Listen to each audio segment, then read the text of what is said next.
জবা উঠানে বসে রান্না করছে। হঠাৎ আকাশের মেঘে চারিপাশ অন্ধকারে ছেয়ে যায়। এ কি হয়ে যাচ্ছে, চারপাশটা অন্ধকারে ছেয়ে গেল। ছেলে মেয়েটাও তো এখনো বাড়িতে ফিরলো না, ওদিকে আবার মাঠেও গরু রেখে এসেছি। কি যে করি এখন, মনে হচ্ছে এখনই ঝড় বৃষ্টি নামবে। এখন রান্না করব না মাঠে গিয়ে গরু আনবো? ওই তো বাচ্চাগুলো বাড়ি ফিরে এসেছে, ভালোই হলো, ওদের চিন্তা তো দূর হলো। কিন্তু এখন আমাকে ওই গরুটা নিয়ে আসতে হবে।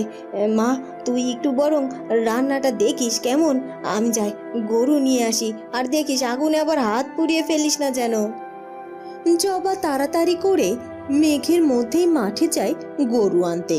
গরু নিয়ে বাড়িতে ফিরতেই হঠাৎ শুরু হয়ে যায় ঝড় বৃষ্টি।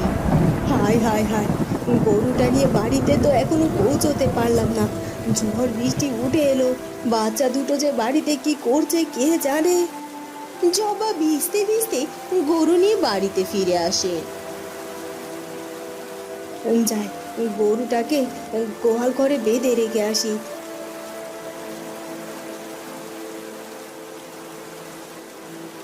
আর মা, ওই তো রান্না কি হয়েছে? হ্যাঁ মা, হয়েছে। এই নাও মা গামছা, তাড়াতাড়ি হাত মুখ মুছে ফেলো তো। এরপর জবা হাত মুখ মুছে ঘরে উঠে পড়ে। কিন্তু জবার স্বামী তখনও বাড়িতে ফেরে না। তোর বাবা যে দোকানে কি করছে বিধাতাই ভালো জানে। এই ঝড় বৃষ্টির মধ্যে কিভাবে যে বাড়ি ফিরবে। চল চল, তোরা আর বারান্দায় দাঁড়িয়ে থাকিস না, জোরে জোরে বিদ্যুৎ চমকাচ্ছে, তোরা দু ভাই বোন ঘরের ভেতরে যা। হে বিধাতা, যে ঝড় বৃষ্টি শুরু হয়েছে আর এত জোরে জোরে বাজও পড়ছে, জানি না বাড়িতে ছেলে মেয়ে দুটোকে নিয়ে জবা কি করছে। ঝড় বৃষ্টির আগেই যদি বাড়িতে ফিরতে পারতাম তাহলে ভালো হতো। হঠাৎ করে মেঘের বাজ পড়ে রহিমের দোকানে আগুন ধরে যায়। হায় হায় বিধাতা, তুমি রক্ষা করো, মেঘের বাজে তো দোকানে আগুন লেগে গেছে। এখন কি করব আমি? বাঁচাও বাঁচাও, কেউ কোথায় আসো, বাঁচাও, আমার দোকানে যে আগুন লেগে গেছে, আমার দোকানটাকে বাঁচাও। রহিম তার দোকানে আগুন লাগাতে বড্ড চেঁচামেচি করতে থাকে আর সবার কাছে সাহায্য করতে থাকে, কিন্তু ঝড় বৃষ্টির মধ্যে কেই বা রহিমকে সাহায্য করবে? ভাবি, ভাবি, রহিম ভাইয়ের দোকানে আগুন লেগেছে। রহিম ভাই অকার হয়ে পড়ে আছে। রহিম ভাইয়ের অবস্থা ভালো না, তোমরা তাড়াতাড়ি চলো। এ কি বলছো রতন ভাই? তোমার ভাইয়ের দোকানে আগুন লাগলো কি করে? চলো চলো, তাড়াতাড়ি যেতে হবে। এরপর সবাই রহিমের দোকানে যায় আর গিয়ে দেখতে পায় রহিম অজ্ঞান হয়ে পড়ে আছে আর রহিমের দোকান আগুনে পুড়ে ছাই হয়ে গেছে, কোনো কিছুই আর বাকি নেই। সবাই মিলে রহিমকে ধরাধরি করে বাড়িতে নিয়ে আসে। এরপর ডাক্তার ডেকে আনা হয় রহিমকে সুস্থ করার জন্য। এসব কি করে হলো? রহিমের তো শরীরের অর্ধেকই পুড়ে গেছে। আমি ওষুধ আর মলম লিখে দিচ্ছি, খুনি ওষুধগুলো নিয়ে এসে খাইয়ে দিন আর মলম পোড়া স্থানে লাগিয়ে দিন। এরপর কেটে যায় বেশ কয়েকটা মাস। রহিম আর আগের মতো সুস্থ হয়ে ওঠে না, কারণ তার সে আগুনে পোড়ার কারণে তার শরীর ভীষণ অসুস্থ হয়ে পড়ে। বিছানাতে রহিমের জীবন কাটতে থাকে।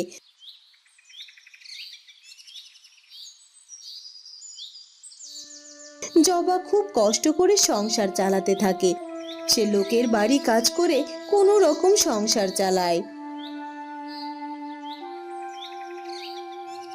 ওগো, কি আর করব, সংসার আর আমি চালাতে যে পারছি নে। লোকের বাড়ি কাজ করে যে ক টাকা পাই তা দিয়ে তো আমাদের সংসার চলে না গো।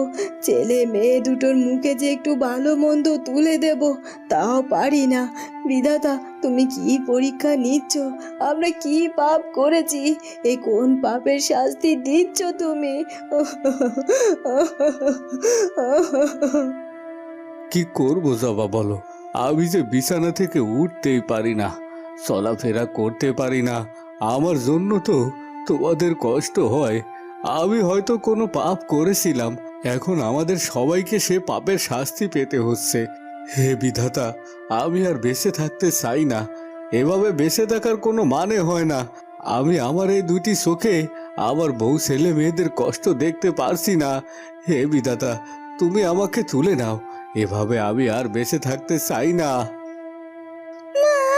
ও মা, বড্ড খিদে পেয়েছে গো, কিছু খেতে দাও না। খিদে জ্বালা যার মোটেও সইতে পারছি না। কতদিন পেট ভরে কিচ্ছু খায় না। কি দেবো রে মা, আজ দুদিন তো লোকের বাড়িতে যেতেই পারি না, শরীরটা ভালো না। দাঁড়া, ঘরে একটু আটা আছে, ওই আটা দিয়ে বরং আমি তোকে একটা রুটি বানিয়ে দেই, দু ভাই বোন মিলে খেতে পারবি। এরপর জবা সে আটা দিয়ে রুটি বানাতে থাকে। হঠাৎ একজন বৃদ্ধা বুড়ি এসে হাজির হয় জবাদের বাড়িতে। কি রে, তোরা সব কি করছিস? আমাকে একটু জল খেতে দে। কি তুমি কে? তুমি জল খাবে?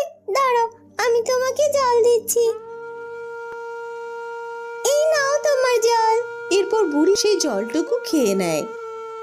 কি রে মা, তুই রুটি বানাচ্ছিস? আমি আজ দুদিন ধরে কিচ্ছু খাইনি, পেটে কোনো দানা পানিও পড়েনি। আজ দুদিন ধরে অনাহারে রয়েছি, আমাকে একখানা রুটি খেতে দিবি মা? হ্যাঁ গো বুড়িমা, আমাদের ঘরেও না কোনো খাবার নেই। ছেলে মেয়েটা দুটো খিদের জ্বালায় থাকতে পারছে না। একটু আটা ছিল, তাই দিয়ে একটু রুটি করে দিয়েছি। তুমি খাবে বলছো, ঠিক আছে, তাহলে তোমরা দুজনে মিলে বরং এই দুটো রুটি ভাগ করে খাও, কেমন? না না বুড়ি দাদি, তুমি এক কাজ করো, তুমি খাও। তুমি তো দুদিন ধরে কিছু খাওনি, আমাদের রুটি খাওয়া লাগবে না, তুমি খেলেই হবে। তুমি পেট ভরে বরং এই দুটো রুটি খেয়ে নাও, আমরা পরে কিছু একটা খেয়ে নেব। তা বললে কি আর হয় রে দিদি ভাই? আমি যেমন না খেয়ে আছি, তোরাও তো তেমন না খেয়ে আছিস। আর এই দুটো রুটি আমরা তিনজনে মিলে ভাগ করে খাবো, কেমন? এরপর জবার বানানো সেই 3 রুটি সবাই মিলে ভাগ করে খায়। একে দাদি, তুমি খাচ্ছ না যে? তোমার বুঝি শুধু রুটি খেতে ইচ্ছে করছে না?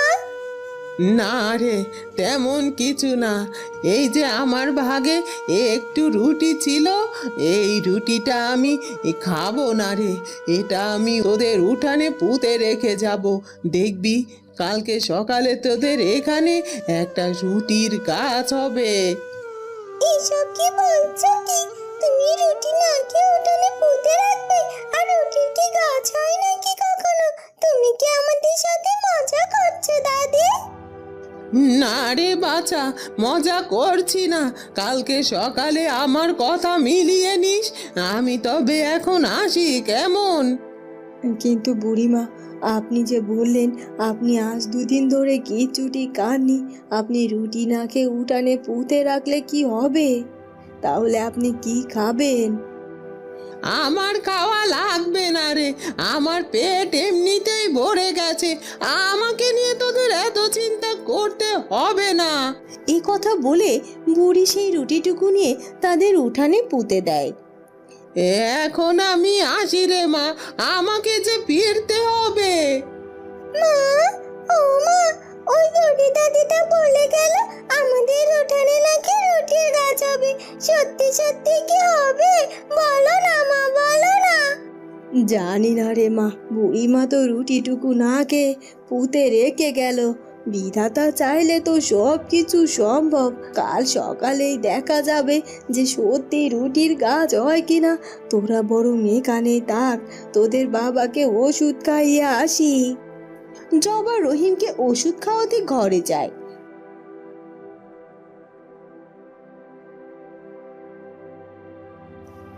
এই শোন, চল না আমরা উঠানে গিয়ে দেখি ওই রুটির গাছ হয়েছে কিনা। ওই বুড়ি দাদি যেখানে রুটিটা পুঁতেছিল ওখানে রুটির গাছ হয়েছে কিনা দেখতেই হবে। চল বলছি। এরপর এরপর রোহি আর নূর উঠানে এসে দেখে সত্যি বুড়ি যেখানে রুটিগুলো পুঁতে রেখেছিল সেখানে একটা বড় রুটির গাছ হয়েছে। ওমা, সত্যি তো দেখছি এখানে রুটির গাছ হয়েছে, আর গাছটিতে কত রুটিও ধরেছে। কি হলো কি, এত চেঁচামেচিস করছিস কেন তোরা দুজন? এ কি দেখছি রে মা, ওই বুড়িমার কথা তো বলে গেল, আমাদের উঠানে তো সত্যিই রুটির গাছ হয়েছে, গাছে কত রুটিও ধরেছে। সব বিধাতার ইচ্ছে, বুঝলি তো। বিধাতা আমাদের বাড়িতে ওই বুড়িমাকে আশীর্বাদ করে পাঠিয়েছিল। কি মজা, কি মজা, এবার আমরা পেট ভরে খেতে পারবো, আমাদের আর কোনো কষ্ট থাকবে না মা। হ্যাঁ রে মা, কিন্তু একটা জিনিস ভালো করে দেখ, এই রুটিটা কেমন যেন অন্য রকমের রং, হলুদ হলুদ দেখতে, না না সোনা রঙের মতো চক চক করছে। এই রুটিটি আমরা কি খেতে পারবো নাকি খেতে পারবো না সেটাই বুঝতে পারছি না, মনে হচ্ছে তো এটা সোনার রুটি। তখনই বুড়ি সেখানে চলে আসে। কি রে, তোদের দেখে মনে হচ্ছে তোরা অনেক বেশি খুশি। কি কাণ্ড হয়েছে যে তোরা এত খুশি হয়েছিস? দাদি, তুমি কখন আসলে? দেখো, সত্যি সত্যি আমাদের উঠানে একটা রুটির গাছ হয়েছে, আর কত রুটি ধরেছে, আর এই রুটিগুলো কেমন সোনার রঙের মতো। আচ্ছা দাদি, এগুলো কি সোনার রুটি গো? হ্যাঁ রে হ্যাঁ, তোরা অনেক অনেক ভালো মানুষ। তোদের নিজেদের খাবার না থাকা সত্ত্বেও তোরা আমাকে খাবার খেতে দিয়েছিস, নিজের কথা চিন্তা না করে অনাহারী মানুষের কথা চিন্তা করেছিস, আর তাই তো বিধাতা তোদের এই সোনার রুটির গাছ উপহার দিয়েছে। শোন, এই সোনার রুটি বিক্রি করে তোদের জীবনের সব কষ্ট দুঃখ দূর করতে পারবি। হ্যাঁ, তবে একটা কথা, অপ্রয়োজনে কখনো এই সোনার রুটি গাছ থেকে ছিঁড়বি না। যখনই তোদের প্রয়োজন পড়বে তখনই এই সোনার রুটি চিড়ে বিক্রি করে তোদের অভাব পূরণ করবি। ঠিক আছে বুড়িমা, তোমাকে অনেক ধন্যবাদ, তুমি এই সোনার রুটি গাছটি আমাদের উপহার দিয়েছো।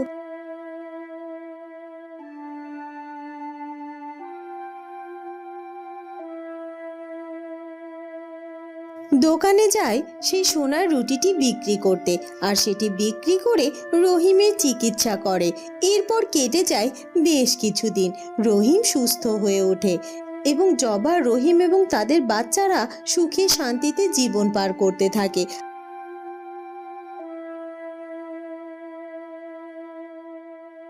আর রহিম সেই একটি সোনার রুটি বিক্রি করে তা দিয়ে আবার একটি নতুন দোকান তৈরি করে, আর সেই দোকানে সে ব্যবসা করতে থাকে।